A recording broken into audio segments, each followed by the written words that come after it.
The disturbing video released yesterday, Lila Rose once again pulls back the curtain with Planned Parenthood.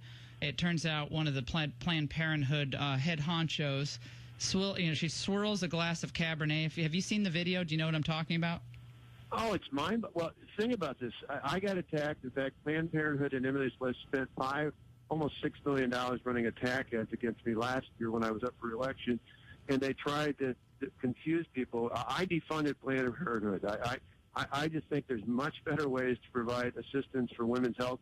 We shifted those resources to public health departments and other areas that are non-controversial.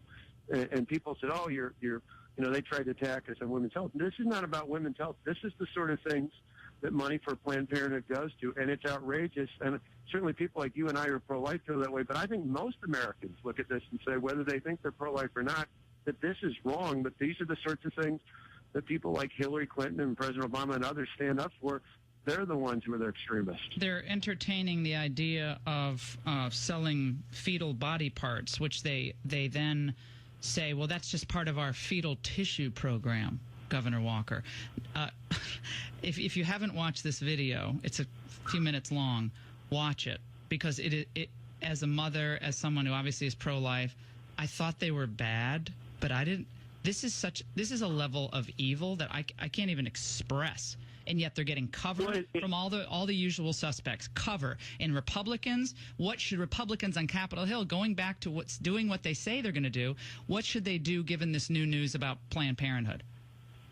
Oh, I didn't mean to push back. Look at us in the States. I'm not the only one. Defunding Planned Parenthood, pushing back in this. We passed protections that outlaw this. We've done things like this that make the distinction at the state level. They need to send the strongest possible message in our nation's capital as well. And again, I think this is one of those where it's not only the right thing to do, I think it is a politically wise thing to do, because you need to push it the other way, push it back and say, no, Clinton, Obama, others like them, they are the extremists. They are in touch with where Main Street America's at. Main Street America knows that this is wrong.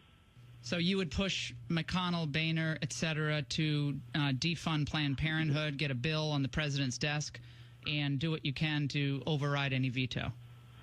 Absolutely. Keep making the case and make people take those votes. Heck, I think if you look in the House and the Senate, and there aren't many left, but any of the Democrats that are, the supposed kind of blue dog Democrats, how do they justify that?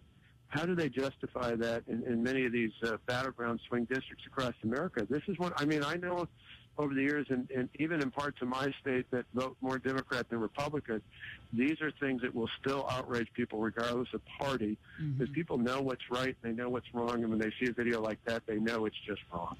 We're talking to Governor Scott Walker, Republican candidate for the presidency now, just announced. I know you've seen this story. Apparently one of your aides, a longtime aide, anonymously told the National Journal that the contender strategy, your strategy, will be to first lock up conservatives and then move to a more moderate position later on in the campaign. He said, look, you start in Iowa, lock up conservatives, because if you don't do that, none of the rest matters.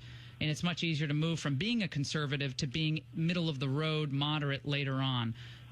Is that what you're going to do? Move to the middle after arguing that you're the real conservative in this race? No, and I think, again, anybody who has any questions about that need only look at what I've done in Wisconsin. There's arguably a more compelling case to have done that in a state where that state hasn't gone Republican for president since 1984, when Ronald Reagan was last up for election and won everything but my neighbor Minnesota and the District of Columbia.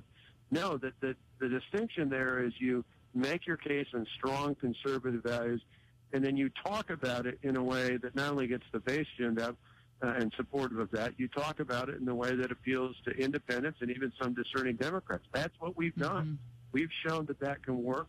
We, by no ways back. If people look at my record of the last 4+ years, 25th state to have right to work, prevailing wage reform, $2 billion of tax cuts, lower property tax. When we started, your record is terrific. Defunded Planned Parenthood, Castle Doctrine, requiring a photo ID to vote. I think if anyone has any question about that, it's really about, and I think this is where they misinterpret it, it's how you articulate that to the American people. I'll give you a good example. I think some of even the other Republican candidates in this race for president like to misinterpret an ad I ran last year that talked about me defending one of the most pro-life pieces of legislation in the country, something that requires an ultrasound before someone is able to end their pregnancy, because we know if people can see that unborn child, particularly with the latest technology, the odds are pretty high they're going to keep the baby. Right. We talked about it in a way that used the other side's language to explain exactly what we're doing, and now some are trying to twist that into saying that we're not pro-life. I'm 100% pro-life. It's why Wisconsin Right to Life always supported me out there. But that's what's going to happen going forward, and we need places like this to get the truth out. We're talking to Governor Scott Walker. A new poll out. We'll talk about that in just a moment. About the issue of pro-life, because I think this should be settled once and for all. And I sat next to you. Remember that dinner I was at with you? When was that? A couple of years ago? Right to Life. That was such an amazing dinner. In the Wisconsin Center. And Governor, I have to tell everybody this story. I might have told it once before, but in case people missed it, I've been to many of these pro-life dinners because I do a lot of them, and oftentimes governors will come and they'll do a drop-by, and they'll take a few photos, and then they'll leave. And I mean, they have a busy schedule. I'm not begrudging that. But Scott Walker and his wife not only came to meet all of the volunteers and all the people involved in Wisconsin Right to Life, you sat through the whole dinner, all the testimonials, the video presentation. You know, you endured my speech, Governor, but you sat through the entire dinner, and you left when everybody else left. Let me just tell you, folks, that just doesn't happen very often in politics today. And that meant a lot to the people who volunteer on the ground. It meant a lot to me personally, but it showed me a lot. But I do want to clarify this thing with the pro-life, because you know my position on this, and I know where your heart is on this. But on this ad that ran during the campaign in 2014, let's listen. Hi, I'm Scott Walker. I'm pro-life. But there's no doubt in my mind the decision of whether or not to end a pregnancy is an agonizing one. That's why I support legislation to increase safety and to provide more information for a woman considering her options. The bill leaves the final decision to a woman and her doctor. Why the last line? Because we wanted to make the point. You had the pro-abortion, the NARAL and Emily's List and Planned Parenthood and others out there trying to twist our ultrasound language into something that it wasn't. We wanted to make the case, this is all it does. It doesn't do anything else. For all of them complaining about this, it doesn't change that decision. I still believe that that you're talking about an unborn child as a human being, and I believe that, and I've articulated that for more than 20 years, all the way back to a lot of the people you were sitting with were folks I worked with at Marquette Students for Life when I was a student in college. I've always had a strong pro-life position. I've always defended that.